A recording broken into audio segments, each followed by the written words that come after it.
The weight hasn't lifted yet. You thought it would by now. That if you closed your eyes, if you turned off the lights, if you let the room fall silent, something inside you would release.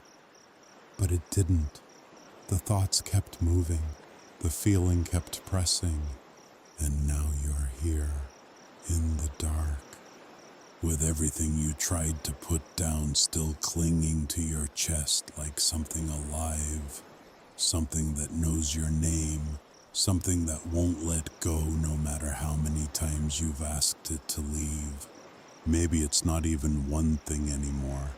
Maybe it stopped being one thing a long time ago and became this accumulation, this layering of days and weeks and months, where worry doesn't announce itself the way it used to. It doesn't knock on the door and wait for permission. It just lives in your shoulders now, settles into the base of your skull like it's always been there, wraps around your ribs until breathing feels like work you have to remember to do.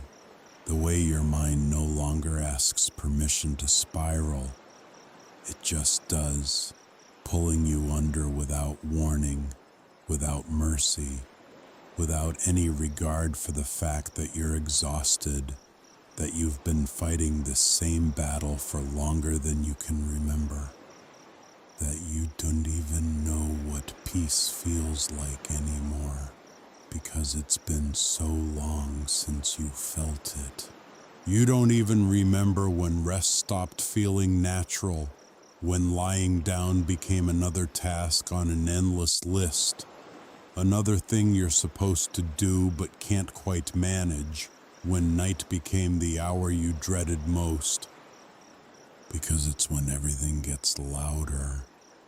Not the world gets quieter, but inside. Inside, it's like every thought you've been out running all day finally catches up. Every emotion you've been pushing down finally rises to the surface. Every fear you've been ignoring finally demands to be heard. And tonight feels no different. The same heavy chest, the same racing thoughts, the same exhaustion that goes bone deep and soul deep and makes you wonder if you'll ever feel like yourself again. Except, what if it could be different? Not because you figured it out, not because the problems dissolved or the answers suddenly appeared, but because, for once, you stopped trying to carry what was never yours to hold. There's a kind of tiredness that sleep doesn't fix, and you already know this. You've lived it, you've experienced it night after night, that feeling of waking up just as exhausted as when you went to bed. Maybe even more exhausted because your mind worked all night even while your body tried to rest. Spinning scenarios, rehearsing conversations, replaying mistakes, anticipating disasters that haven't even happened yet. It's the kind that lives beneath the surface, woven into how you think, how you react, how you brace yourself before the day even starts, how you walk into rooms already preparing for what might go wrong, how you answer simple questions with a practiced smile while your mind is somewhere else entirely, calculating, managing, trying to stay 3 steps ahead of the chaos you're convinced is coming. It's not just physical exhaustion, though your body feels it too, the way your muscles never quite relax. The way tension has become your default state, the way you've forgotten what it feels like to move through the world without this constant low-level anxiety humming in the background like static you can't turn off. It's the exhaustion of being on guard, always always on guard, of managing every moment, every interaction, every thought that crosses your mind, because if you don't manage it, if you don't control it, something terrible might happen, or at least that's what the fear tells you. It's the exhaustion of holding yourself together when every part of you wants to fall apart, when you can feel the cracks forming, but you keep plastering over them because you don't know what else to do, because falling apart feels like failure, because you've been taught that strength means endurance, and faith means pushing through, and trust means never admitting you're drowning. And God, He sees it, not the version you show people, not the collected face you wear like armor, or the steady voice you use when someone asks how you're doing, and you say fine, even though fine is the last thing you are. He sees the part of you that's been running on fumes, the part that's been whispering in the dark when no one else can hear. I don't know how much longer I can do this. The part that's afraid to admit how heavy it's gotten.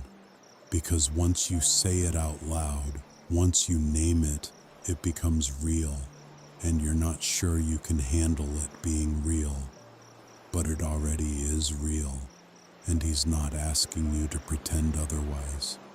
He's not waiting for you to get it together, or figure it out, or become strong enough to handle it on your own. He's just here, seeing you, knowing you. Not the you that you present to the world, but the you that exists in these quiet, desperate moments when all the masks come off and you're just tired, so tired, tired of trying, tired of fighting, tired of carrying this weight that seems to grow heavier with every passing day.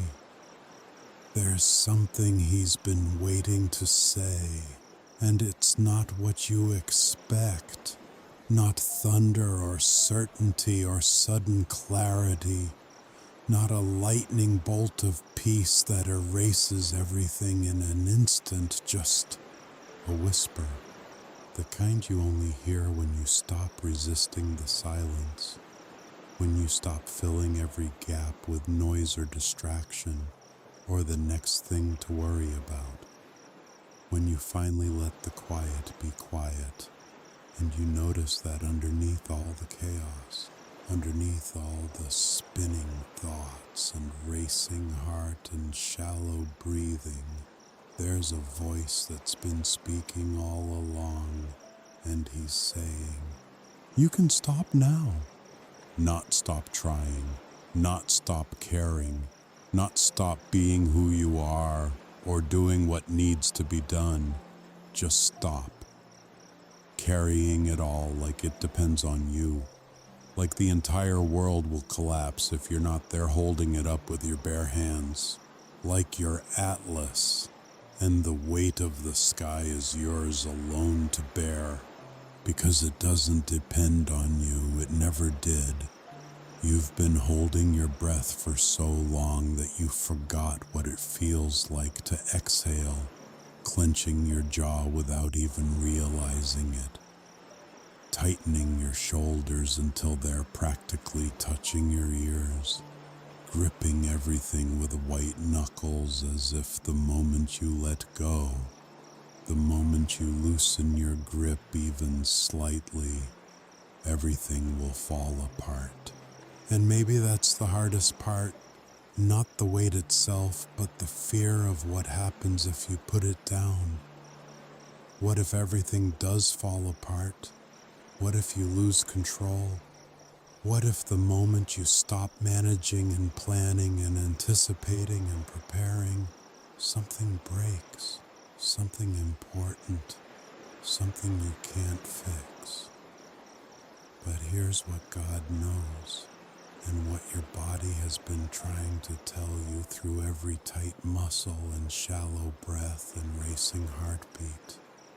You're already breaking. Under the pressure of holding on, you're already falling apart in slow motion.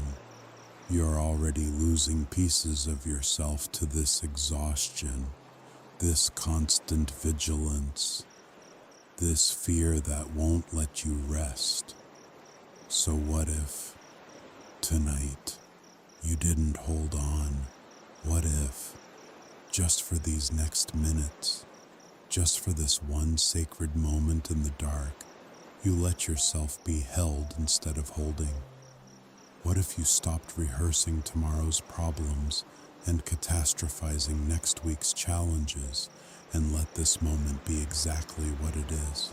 A space where nothing is required of you, where you don't have to solve anything or fix anything or be anything other than exactly who you are right now. Tired and scared and barely holding on, but still here, still breathing, still willing to try one more time to let go. Because God isn't waiting for you to get it together. He's not standing at a distance with his arms crossed, tapping his foot impatiently, waiting for you to finally figure out how to be okay before he'll come close. He's waiting for you to fall apart. In his presence, there's a difference, between collapsing under the weight and collapsing into safety. One destroys you, and the other remakes you. One leaves you shattered on the ground, and the other catches you mid-fall and holds you while you break and whispers that breaking isn't the end, it's the beginning. And maybe that's what rest really is.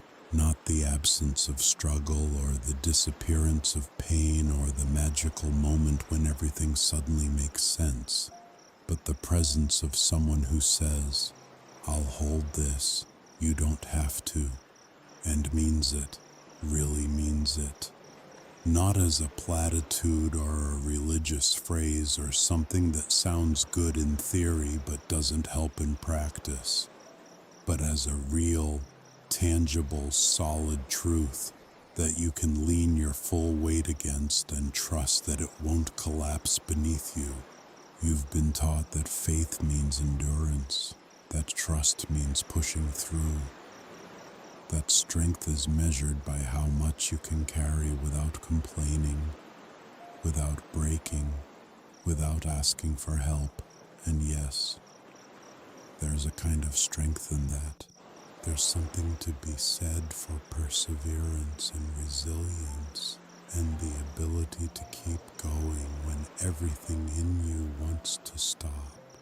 But there's also a kind of strength in stopping, in saying, "I can't do this alone," in letting the tears come without apologizing for them or trying to hide them or feeling ashamed that you're not stronger, not better, not more capable of handling what life has thrown at you.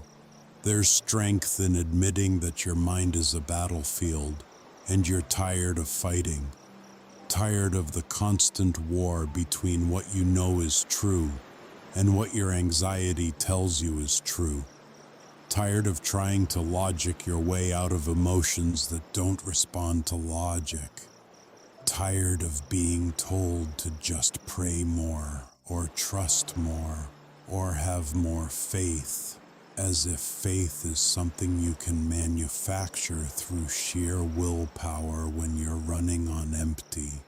God isn't disappointed by that admission, by that honest, raw, desperate acknowledgement that you can't do this on your own.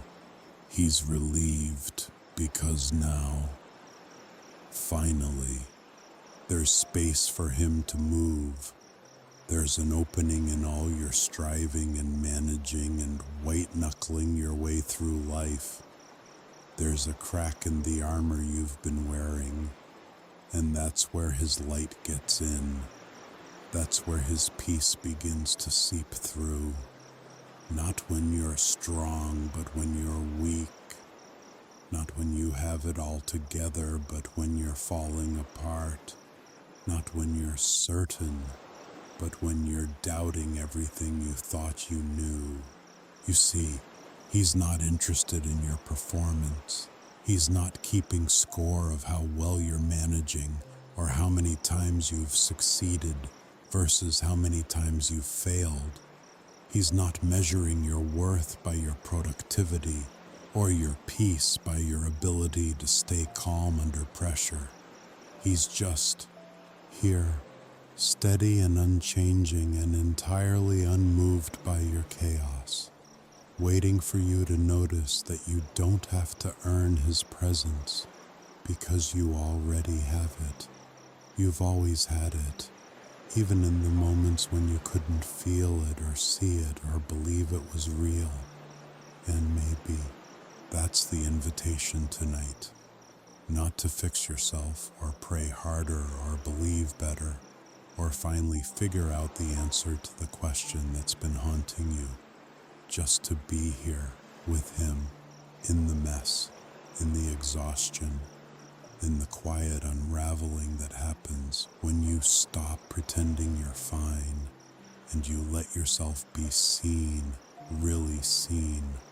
Not the version of you that goes to work or answers emails or shows up for family dinners with a smile, but the version that exists right now in this moment, the one that's tired and scared and doesn't have any answers and isn't even sure what questions to ask anymore, because you're not fine, and that's okay. God isn't asking you to be fine. He's asking you to be honest. And there's a world of difference between those two things, between performing fineness and admitting brokenness, between pretending you have it together and confessing that you're barely holding on by a thread. The mind is a strange thing, isn't it? The way it holds on to what hurts, the way it replays what's already done as if watching it again might change the outcome, the way it rehearses what hasn't even happened yet, building entire futures out of fear, constructing elaborate scenarios of disaster and disappointment and everything that could possibly go wrong. And somewhere along the way, you started believing that thinking about it meant controlling it, that if you could just anticipate every outcome, plan for every failure, prepare for every disappointment, you'd be safe. You'd be protected from the pain that seems to be waiting around every corner. But you're not safe. You're exhausted. You've worn yourself out trying to think your way into peace, trying to solve the unsolvable, trying to control the uncontrollable. And meanwhile, your nervous system is stuck in overdrive. Your body is paying the price for your mind's relentless activity. And you've forgotten that you were never meant to carry this much mental weight, that your brain was designed for rest as much as it was designed for work, that thoughts are meant to flow through you, not stick to you like tar. And God is asking, what if you stop trying to think your way into peace and just let me give it to you? Not as a reward for good behavior, not as something you earn by finally getting your mind under control, or your thoughts properly organized, or your faith strong enough, just as a gift, one you receive by opening your hands instead of clenching your fists, by releasing your grip instead of tightening it, by accepting that peace isn't something you achieve through mental discipline or positive thinking or any amount of effort on your part. It's something you Receive when you stop trying so hard to manufacture it yourself. It's hard though, isn't it, to let go, to trust that the world won't fall apart the moment you stop gripping it, to believe that rest isn't laziness and surrender isn't defeat, and admitting you need help isn't weakness. We live in a world that tells us the opposite, that celebrates the grind and glorifies the hustle, and makes heroes out of people who never stop, never slow down, never admit they're tired. But what if it's actually the opposite of what we've been taught? What if surrender is the bravest thing you'll do tonight? What if letting go requires more courage than holding on? What if admitting you can't do this alone is the most honest prayer you've ever prayed? There's a psalm that says, "Be still and know that I am God."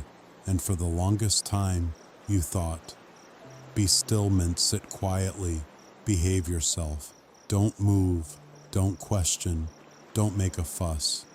Just wait patiently for God to do something while you keep all your doubts and fears and frustrations locked away inside where no one can see them.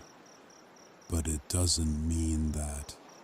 It means stop striving, stop forcing, stop trying to muscle your way into peace through sheer determination. It means let go of the illusion that you're in control. Let go of the belief that your safety depends on your vigilance.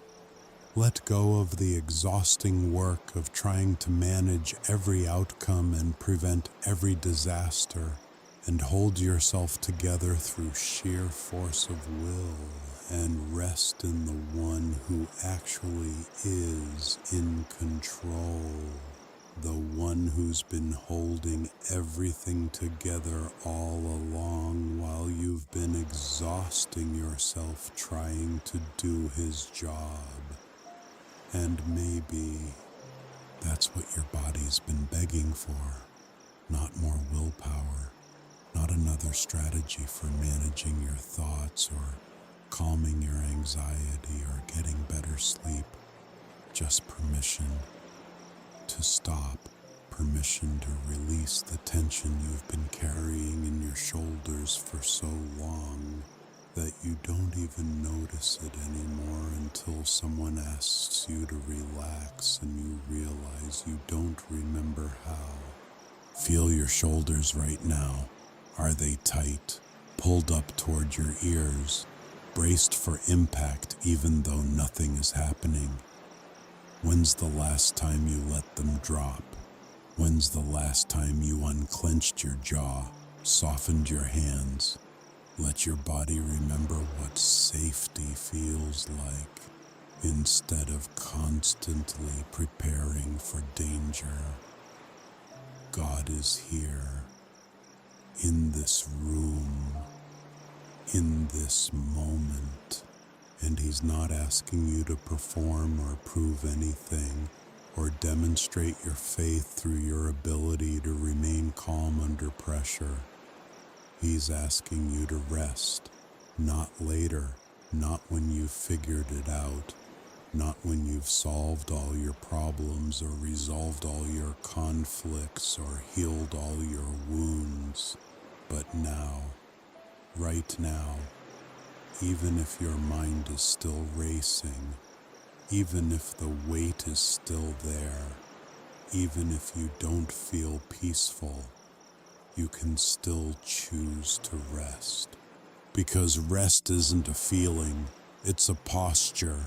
It's the act of leaning into what's steady instead of relying on what's shaking.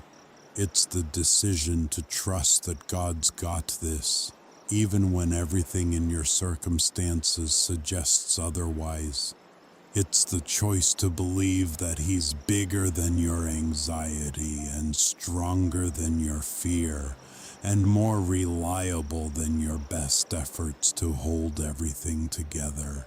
And God, he's steady, immovably, unshakably, unchangingly steady, even when everything else isn't, even when your emotions are all over the place and your thoughts won't stop spinning and your body won't stop sending you alarm signals that something is wrong. He remains constant, a fixed point in a world that won't stop moving, an anchor when everything else is adrift, a solid place to stand when the ground beneath your feet feels like it's constantly shifting. Your emotions, they're real, every one of them. The sadness that wells up without warning, the anger that flares at things that shouldn't matter this much, the confusion that makes you question everything you thought you knew, the fear that's been sitting in your chest like a stone, cold and heavy, and impossible to dislodge no matter how many times you've tried to pray it away or think it away, or pretend it's not there. God doesn't dismiss them. He doesn't tell you to just have faith, as if faith is a magic wand that makes difficult emotions disappear. He doesn't tell you to think positive, as if your pain is just a result of bad attitude. He doesn't tell you to get over it, as if trauma and grief and anxiety are things you can simply decide to leave behind. He sits with you in it. He honors the weight of what you're carrying without minimizing it or spiritualizing it, or offering cheap solutions that don't actually help, even as he offers to carry it for you. Not because what you're feeling is invalid, but because he knows you were never meant to carry it alone. And maybe that's what's so hard to accept. Not that he's willing, but that you don't have to do anything to deserve it. You've been conditioned to earn, to prove, to show that you're worthy of help, to demonstrate that you've tried hard enough on your own before you're allowed to ask for assistance. You've been taught that God helps those who help themselves, that prayer is the last resort after you've exhausted every other option, that admitting you need help is somehow an admission of failure, or a lack of faith, or insufficient effort. But God doesn't work that way. His love isn't a transaction where you pay with good behavior and receive help in return. His presence isn't something you unlock by being good enough, or faithful enough, or healed enough, or put together enough. He's just here, always has been, closer than your own breath, nearer than your own heartbeat, present in every moment, even when you couldn't feel him, even when the darkness felt thicker than his light, even when the silence felt emptier than his voice. You're the one who's been too tired to notice, too overwhelmed to see, too focused on survival to recognize that you're not actually surviving on your own, that every breath you've taken has been a gift, that every morning you've woken up despite the exhaustion has been evidence of his sustaining presence, that the fact that you're still here, still trying, still willing to show up in the dark and ask for help one more time, is proof that his grace has been carrying you even when you thought you were carrying yourself. But tonight, you're noticing, maybe not fully, maybe not with perfect clarity or unshakable certainty, but you're here, you showed up, you're willing to try even though you're exhausted, and that's enough. That willingness, that tiny spark of hope that maybe, just maybe, tonight could be different. That's all God needs to work with. He doesn't need your certainty or your strength or your perfect faith. He just needs your presence, your honest, worn out, barely holding together presence. You don't have to have all the answers. You don't have to know what tomorrow looks like, or how you're going to handle the challenges that are coming, or what the solution is to the problems that have been plaguing you for months or years. You don't have to fix what's broken or solve what's confusing or understand why it's all so hard or figure out what you did wrong or what you need to do differently or how to prevent this from happening again. You just have to breathe in and out, slowly, deliberately, letting the air fill your lungs and then releasing it. Letting it remind you that you're alive, that your body is still working, even when your mind feels like it's falling apart, that you're held, even when you feel like you're falling, that you're not alone in this, even when the loneliness feels overwhelming. God is breathing with you, not metaphorically, not symbolically, not in some abstract spiritual sense that sounds nice but doesn't mean anything practical. He's here, in this exact moment, in this specific breath, in this particular inhale and exhale, closer than your own skin, more intimate than your own thoughts, present in a way that transcends understanding, but doesn't require understanding to be real. And he's saying, I see you, I know you, and I'm not leaving. Not as a promise for someday, not as a theological concept to believe in, but as a present reality, a current truth, something that's happening right now whether you feel it or not, whether you believe it or not, whether you have the energy to receive it or not.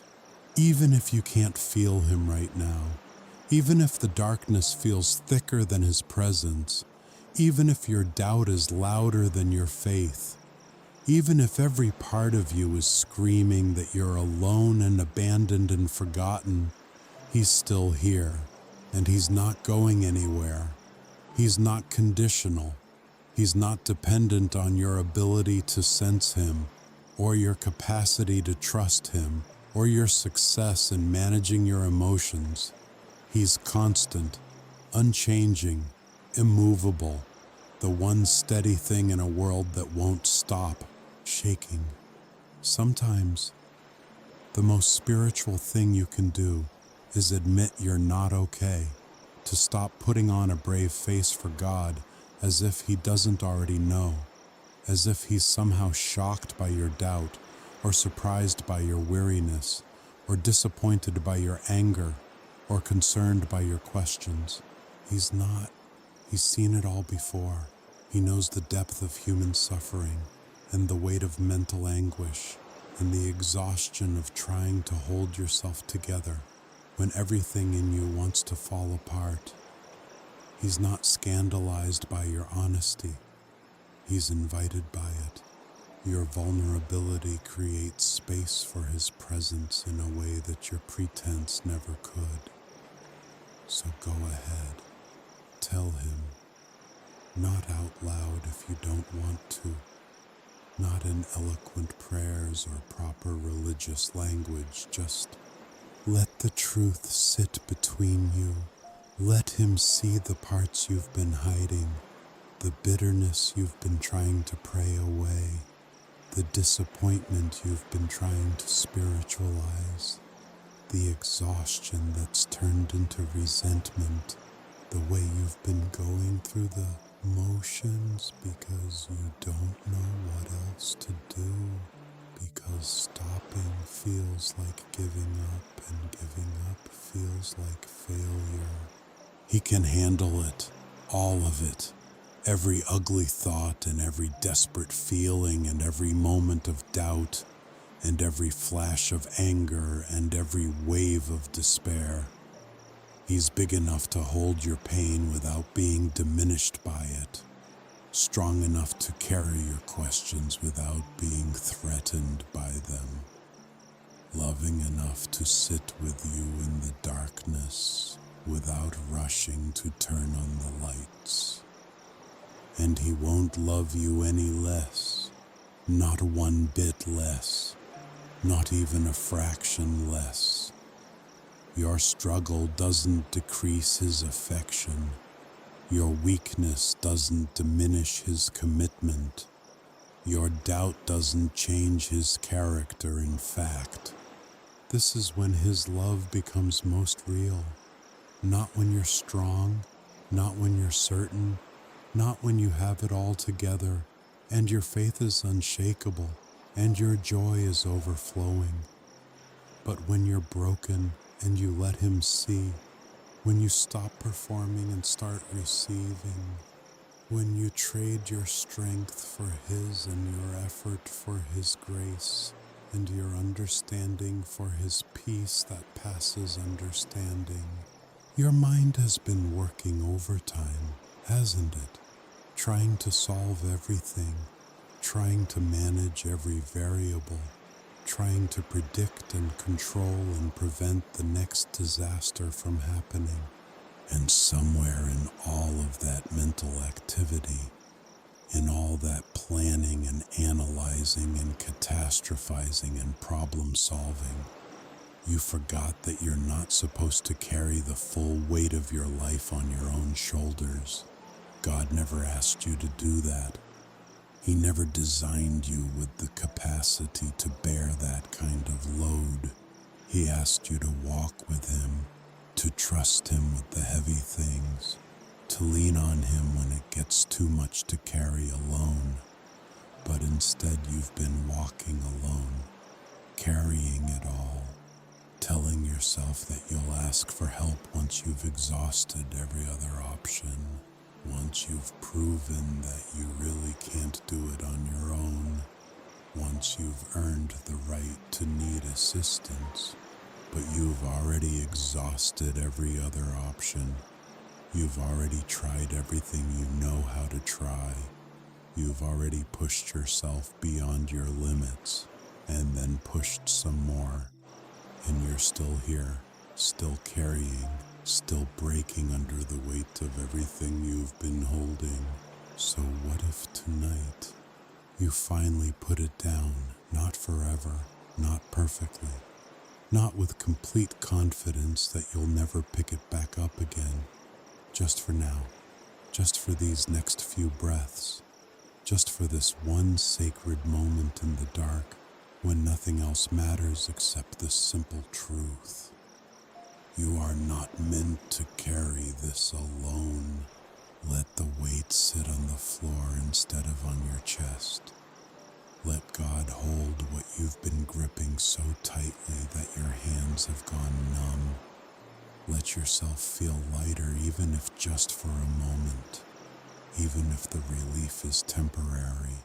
Even if tomorrow you wake up and the weight is back and you have to make this choice all over again. Because moments add up, small decisions compound, tiny acts of surrender accumulate into transformation that you can't see while it's happening, but that changes you nonetheless. And this moment right now, it matters more than you know. It matters because you're choosing to trust even when you don't feel like it. You're choosing to rest even when your mind says you should be working. You're choosing to believe that God's got this, even when everything in your circumstances suggests otherwise.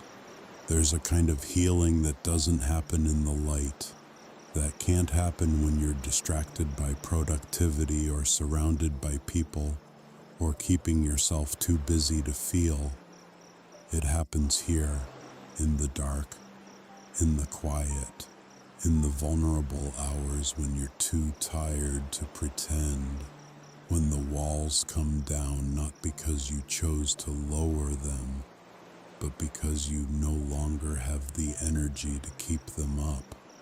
when you stop trying to be who you think you should be and you just are. And God meets you here, not with judgment, not with demands, not with a list of things you need to do, or ways you need to change, or areas where you're falling short, just with presence, the kind that doesn't need words, the kind that doesn't rush, the kind that says, I'm not going anywhere, take your time, take all the time you need, I'll wait. And maybe, for the first time in a long time, you believe it. Not because you feel it with overwhelming emotional certainty, not because you've had some profound spiritual experience that erased all your doubts, but because you're choosing to trust it, choosing to believe that rest is possible even when you don't feel rested, that peace is real even when you don't feel peaceful, that you don't have to carry this alone, even when alone is all you've ever known. You've done enough. You've tried enough. You've fought enough. You've managed enough. You've endured enough. You've been strong enough for long enough. And tonight you can stop. Not because the battle is over, but because God is taking the next shift. And He doesn't need you to stay awake. He doesn't need you to keep watch. He doesn't need you to hold it all together, or figure it all out, or prevent the worst from happening. He's got it. He's got the weight you've been carrying. He's got the problems you've been trying to solve. He's got the future you've been trying to control. He's got the past you've been trying to fix. He's got the present you've been trying to manage. And most importantly, He's got you. So let your body soften. Let the tension drain from your shoulders and your jaw and your hands. Let your breath slow down. Let the racing in your chest begin to quiet. Let your mind stop spinning, even if just for a minute. Even if just for this one exhale. Even if all you can manage is one moment of release before the thoughts come rushing back. Because that's all rest is. One breath at a time, one moment of release, one decision to trust that you don't have to do this alone. One small act of surrender that creates space for God to work in ways you couldn't manage on your own. And you don't have to do it alone. You never did. That was never the plan. You were never meant to be self-sufficient or independent or strong enough to handle everything life throws at you without needing help. God created you with limits, with needs, with a capacity for exhaustion, not as a design flaw, but as an invitation to depend on Him, to need Him, to recognize that you're human and He's God. And that difference matters. It matters because it means the weight that's crushing you is nothing to Him. The burden that's breaking you is light in His hands. The problems that feel insurmountable to you are entirely solvable to Him. The mental loops are exhausting, aren't they? The same thoughts circling back, the same fears dressed in different scenarios, the same voice asking, what if? Over and over until you can't remember what it feels like to think clearly, to have a mind that's quiet, to experience thoughts that don't immediately spiral into worst-case scenarios. You've tried to shut it down. You've tried distraction and logic and positive thinking and prayer and medication and therapy and every strategy anyone has ever suggested. But it keeps coming back like a tide you can't control. And you've started to wonder if this is just who you are now. If this anxious, exhausted, constantly spinning version of yourself is permanent. if your mind is going to be like this forever. But it's not. This isn't your identity, it's just your current state. And states change, not always quickly, not always easily, not always in the timeline you'd prefer. But they do change, they shift, they evolve, they respond to care and rest and time and grace in ways that can't be forced or rushed or controlled. And God, He's not in a hurry. He's not counting the days you've been stuck here. He's not frustrated by how long it's taking. He's not disappointed by your lack of progress or concerned that you're not healing fast enough. He's just here, patient and steady and holding space for you to heal at your own pace, in your own way, in your own time, because He knows something you've forgotten. Healing isn't linear. It's messy and slow and full of setbacks. It takes 2 steps forward and 3 steps back. It needs rest and patience and grace. Lots of grace, more grace than you think you deserve or need, or could possibly require. It doesn't happen on a timeline that makes sense to anyone else. It doesn't follow a predictable pattern or a clear trajectory. It doesn't care about your schedule or your expectations or your desire to be better already. But it does happen. It is happening. It's happening now, even if you can't see it yet. Even if you don't feel different. Even if tomorrow you wake up and everything seems exactly the same as it was today. Every time you choose to pause instead of spiral, every time you ask for help instead of pretending you're fine, every time you show up here in the dark and let God sit with you in the mess, that's healing. Not the kind that looks impressive from the outside, not the kind you can measure or prove or point to as evidence of progress, but the kind that's real. The kind that lasts, the kind that changes you from the inside out in ways that won't be visible until months or years from now when you look back and realize you're not the same person you were when this all started. And tonight, you're choosing it again, even if you didn't realize it, even if you came here because you didn't know where else to go. Even if this feels more like desperation than faith, you're here, and that's enough. That's more than enough. That's everything God needs to work with.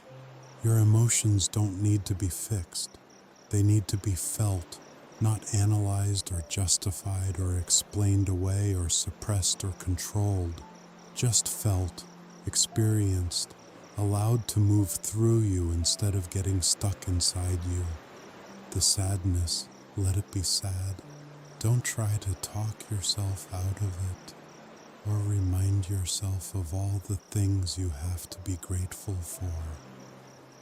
Just let it sit there and ache and take up space without apologizing for it. The anger, let it burn. Don't judge yourself for feeling it. Or tell yourself that good Christians don't get angry. Just acknowledge that something in you is furious, and that's okay. That's human. That's allowed. The fear, let it shake. Don't try to rationalize it away or convince yourself it's irrational. Just notice that you're afraid, and that fear doesn't make you weak or faithless or broken. God isn't afraid of what you're feeling. He's not asking you to clean it up before you bring it to Him. He's not waiting for you to get your emotions under control before He'll listen to you, or love you, or help you. He's asking you to bring it raw, unedited, unfiltered, exactly as it is in this moment, without trying to make it more palatable or acceptable or spiritual. Because that's where intimacy happens. not in the polished prayers or the practiced gratitude or the carefully curated version of yourself that you present to the world, but in the broken, honest, desperate moments when you stop pretending and you just are, when you let him see the real you, the messy you, the struggling you, the version that doesn't have any answers and isn't sure it even has any questions left to ask. And he loves you there, not despite the mess, but in the mess. Not after you clean yourself up, but while you're still covered in dirt and tears. Not when you finally get it together, but when you're falling apart.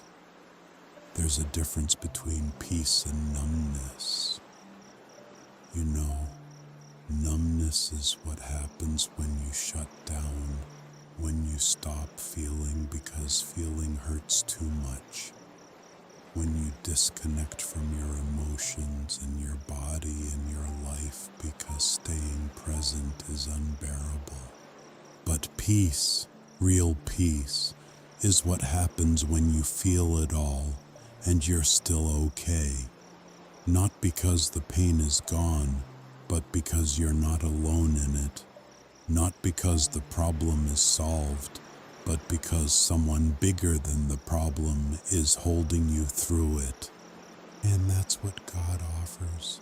Not the removal of hard things, or the elimination of suffering, or the guarantee that if you just have enough faith, nothing bad will ever happen to you, but the presence in hard things, the company in suffering, the reminder that you're held even when everything else is falling apart, that you're loved even when you don't feel lovable, that you're seen even when you feel invisible, that you matter even when you feel like a burden. And maybe that's enough. Not forever. Not as a final answer to all your questions. Not as a complete solution to all your problems. But for tonight, for this moment, for this breath, maybe it's enough to know that you're not alone. That God is here. That he sees you and knows you and loves you exactly as you are in this exact moment. You've been waiting for something to change, for the breakthrough, for the moment when it all clicks and the weight lifts and you finally feel like yourself again, when the fog clears and the anxiety quiets and your mind stops racing and peace becomes your default state instead of something you have to fight for every single day. But what if you already are yourself? What if this version of you, the tired one, the struggling one, the one who's barely holding on, what if this version is just as loved, just as seen, just as worthy, just as acceptable to God as the version you're trying to get back to, the version that had energy and clarity and joy that didn't require so much effort? God isn't waiting for you to be better. He's loving you now as you are, in this exact state, with all your struggles and doubts and fears and exhaustion. And nothing you do or don't do will change that. Not your progress or your setbacks. Not your good days or your bad days. Not your faith or your doubt. Not your strength or your weakness. Not your success or your failure. He's here, loving you, completely and fully and without reservation or condition or requirement. And maybe that's the only truth you need to hold on to tonight. Not the explanations for why this is so hard. Not the answers to questions that don't have answers. Not the next step or the right move or the perfect prayer. Just this. You are loved right now. In this mess, in this exhaustion, in this fear, in this brokenness. You are loved. And you are held, not just metaphorically, but really held, sustained, carried, supported by a presence that doesn't waver when you struggle or diminish when you doubt or disappear when you fail. And you don't have to do anything to earn it. You don't have to prove yourself worthy or demonstrate your faith or show that you're trying hard enough. You already have it. You've always had it. It's been there all along, even when you couldn't feel it. So breathe. Let your body sink a little deeper into wherever you're resting. Let your muscles release the tension they've been holding. Let your mind slow down just a little, just enough to notice that you're still here, still breathing, still held by something bigger than your fear and stronger than your exhaustion and more reliable than your best efforts to hold yourself together. God's not asking for more than that. He's not demanding that you figure it all out or feel better immediately or demonstrate measurable progress. He's just asking you to receive, to let him love you, to let him carry what you can't, to let him be God so you can finally stop trying to be. And maybe in this quiet, in this stillness, in this sacred ordinary moment when nothing dramatic is happening but everything is shifting, you'll feel it, not a rush or a wave or a sudden overwhelming sense of peace. Just a whisper, quiet and steady and sure. I've got you. I'm not letting go. Rest now. The darkness isn't empty. You know that by now, don't you? The way certain thoughts only show up at night. The way certain feelings only surface when there's nothing left to distract you. The way your mind, once given permission to wander, always seems to find its way back to what hurts, to what scares you, to what you've been trying not to think about all day. It's like the darkness has a voice, and it knows exactly what to say to make you spiral, exactly which fears to poke, and which wounds to probe, and which doubts to amplify until they're louder than everything else. But here's what it doesn't tell you. It's not the only voice in the room. God is speaking too, quietly, beneath the noise, beneath the spiraling thoughts, and the rising panic and the exhaustion that's so deep it feels like drowning. He's been speaking all along. You just haven't had the space to hear him until now.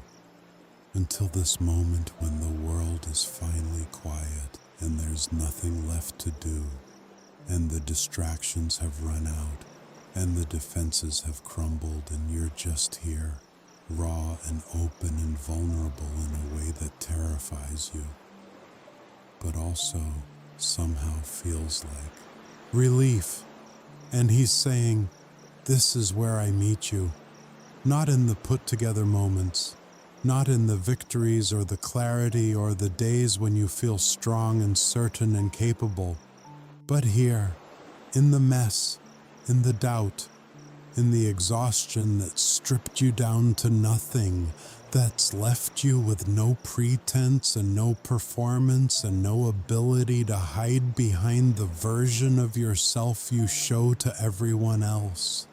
Because this is where you stop pretending, and this is where he starts healing. Not because you've finally gotten honest enough, or vulnerable enough, or broken enough, but because this is where you finally have space to receive what he's been offering all along. It's not dramatic though, is it? You thought healing would feel like something, like a moment of release or light breaking through or suddenly everything making sense, like a before and after you could point to and say, that's when it changed. But it doesn't feel like that. It feels like this, like lying here in the dark, like breathing slowly, like choosing again and again to trust that rest is okay, that you don't have to solve it all tonight, that God is bigger than the weight you're carrying and more patient than you could ever be with yourself. It feels small and ordinary and unremarkable, and yet it's everything, because this is the work no one sees, the inner shift that doesn't show up on the outside, the quiet surrender that doesn't announce itself, the moment when you stop fighting and you finally let yourself be held. And God, He sees it every single time, every small choice to trust instead of control, every tiny decision to rest instead of strive, every quiet moment of surrender when you let go of what you've been gripping and open your hands to receive what you actually need instead of what you think you should have. You've been taught that mental rest means clearing your mind, that emotional rest means feeling calm, that spiritual rest means having certainty, but that's not what rest is. Rest is the decision to stop striving even when your mind is still noisy. Rest is the choice to trust God even when you don't feel peaceful. Rest is the act of surrendering control even when everything in you wants to hold on. Rest isn't the absence of struggle, it's the presence of trust, the acknowledgement that you're not in this alone, the recognition that your worth isn't determined by your ability to handle everything life throws at you.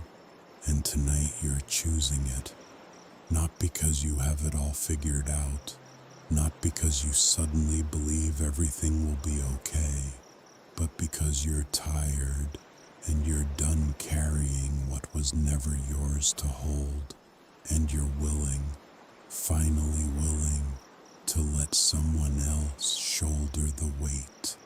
And that willingness, that tiny opening, that small crack in your defenses, that's enough. That's all God needs to begin the work that only He can do. God doesn't need your certainty. He doesn't need your strength.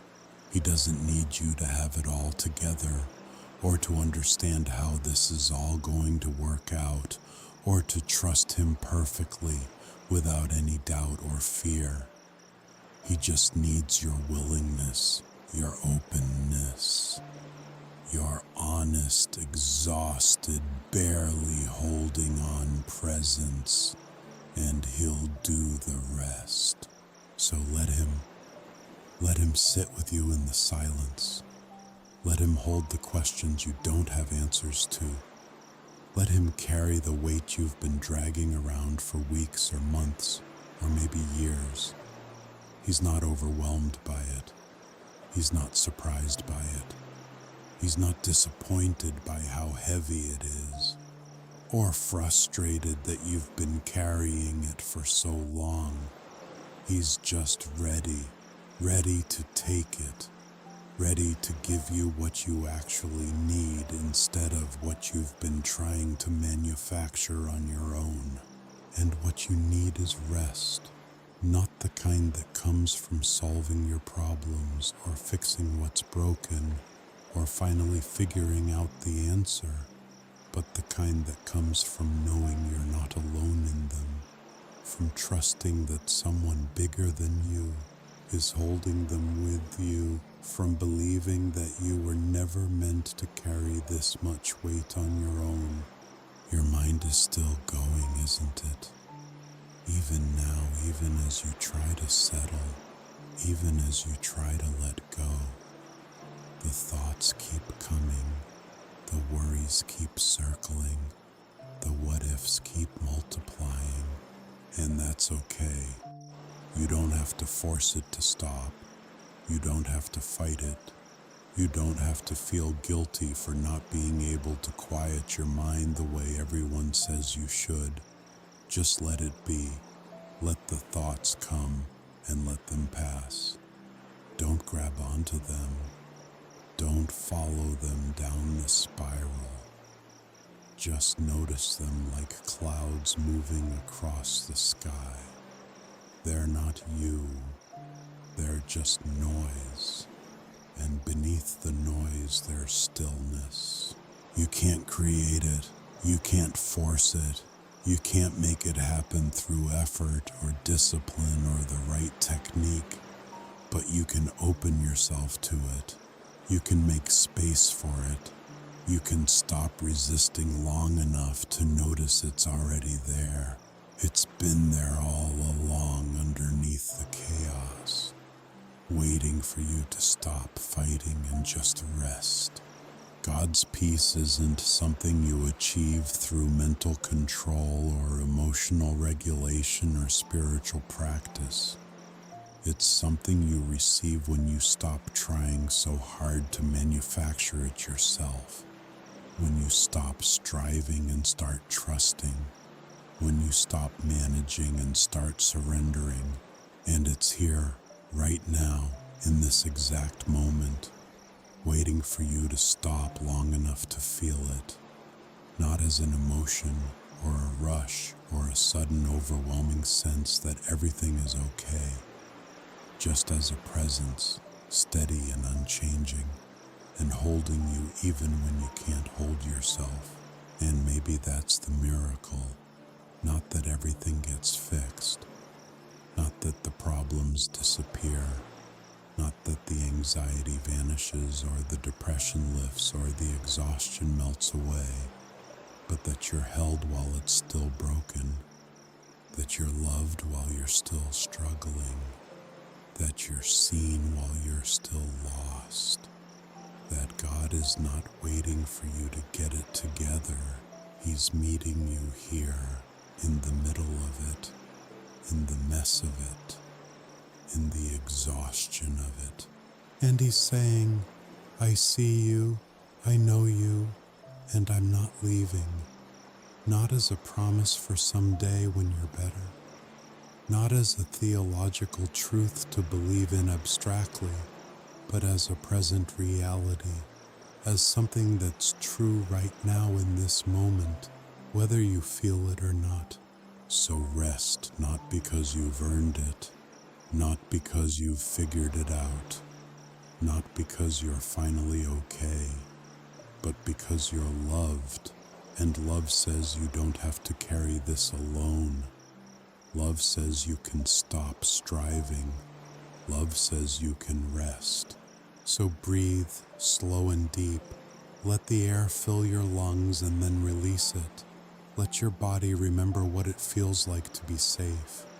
Let your mind drift, knowing God is keeping watch. You don't have to stay awake. You don't have to hold on. You don't have to be strong. You can rest and He'll hold you all night, every night, for as long as you need. You are held. You are loved. You are not alone. Rest.